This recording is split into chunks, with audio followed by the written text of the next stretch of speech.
ते निलाव पाहतो, तुमची मुलाखत युट्यूबला. हा.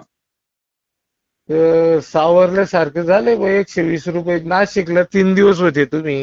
हो हो हो लक्ष हो. आहे, माझं लक्ष आहे तुमच्याकडे. अरे वा. कुठं छान. आज पुण्याला आहे तुम्ही. हो हा, तुमचा मुलगा बोलतो, एक लहान मुलगा आहे पा गोरट्याला असा. हो हं? हो हो हो हो हो. असं मग काय बुवा, 15-20 तारखेच्या पुढे सावरेल का नाही असं चांगल्यापैकी? पहिली गोष्ट, हा आपल्याला घाबरण्याचं बरेचसे प्रयोग पुढे येतात. आता काही शेतकऱ्यांना सांगितलं जातंय की बॉर्डर बंद झाली, हा हा मग माल जात नाही. हा ऍक्च्युली बॉर्डरचा आणि डाळिंबाचा कुठेही संबंध येत नाहीये. अजून महाराष्ट्रात डाळिंबच कुठं पाहायला मार्केटमध्ये जास्त मिळत नाही. हा हा. आणि देशात मालाचा पुरवठा करायला अजून भरपूर माल लागतोय. मालच नाही पुरत.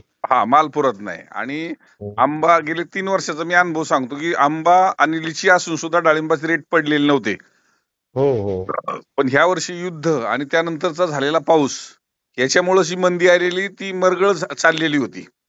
पण हम्म. आपण सातत्यानं सांगत होतो, पावसात सुद्धा सांगत होतो, पावसाच्या वेळेस हा पाऊस फक्त उघडू द्या, बाजार वाढायला सुरुवात होईल.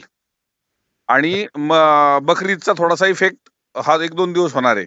आणि त्या पद्धतीने तुम्हाला आता दररोजच्या क्रिया जाणवत असतील. हो, 10-10, 20-20 रुपयाचा फरक दिसतोय मला. हा, म्हणजेच ह्याचा अर्थ, आपल्याला पुढचं चित्र दिसत असताना हं, आपल्याला जर कोण फसवत असेल किंवा आपण फसलो जात असेल, हं. तर आपण थोडासा मार्केटिंगचा अभ्यास करणं गरजेचं आहे. आता एका शेतकऱ्याने मी जे सांगितलं ना, की 80-85चा रेट चालत असताना, तो जसं आपलं युट्यूब ऐकलं तर 120 पर्यंत त्यांची मागणी वाढत गेली, त्यांनी थांबले. पण त्यांची थांबले 140ची अपेक्षा होती. पण मी तुम्हाला सांगितलं 150च्या जागेवर रेट थोड्या दिवसात तुम्हाला पाहायला भेटणार. असं ना, होईल हा, ना. 100% होणार. हं. शंभर तुम्ही टक्के होणार. नाशिकला कधी जाताय नाशिकला? नाशिकचं आताच जाऊन आलेलो आहे दौरा, पण आता मध्ये आधी जाताना जर आली वेळ, तर तसं मग करेल हा, तुम्हाला फोन मी. हो. माझं आहे ना 100 एक टन माल आहे. माझं आपले नाव करीच आहे मी तुमचं. बर बर बर बर हा, कॉप कव्हर होते, आता काढायचं काम चाललंय. बर 5-7 एकर आहे सध्या प्लॉट. बर माल चांगला आहे बा. बर. तेच माल आहे ना, म्हणलं थांबा. माझ्या काय इकडे किती पाऊस झाला तर मला काय डाग वगैरे घाबरायचे काही काम नाही. हो हो हो. त्याच्यामुळे सर तुमचा सल्ला घ्यायचा आहे बा. मग भले तुमच्या का आणू किंवा नाही आवरलं तर जागेवर देऊ, कसं करता येईल तसं नाही काही का? अडचण नाही. हा. तुम्ही आपली 2 मार्केट तुम्हाला जवळ पडतात. आम्ही आम्ही दोन्ही सारखेच आहे, ती मध समान आहे. मेन मेन केंद्रबिंदूचे मधीचे तुम्ही. तुम्ही गारगावला. हा, नाशिकचाही अभ्यास करू शकता, पुण्याचाही करू शकता. पण पुण्याला जर हो टॉप माल असेल, तर हो. लोकल ग्राहक हा जो महाराष्ट्रात कुठं भेटणार नाही, तो पुण्यातला ग्राहक हा वरच्या राशींचा रेट चांगला देऊ शकतो. आणि असं. त्याचबरोबर मीडियम आणि गोटीचा सुद्धा ग्राहक वर्ग देशातला आहे. हो. त्याच्यामुळे टॉप क्वालिटी जी पुण्यात रेट निघतात, ते महाराष्ट्रात नाही, देशात कुठं रेट निघणार नाही, असं मार्केट पुणे.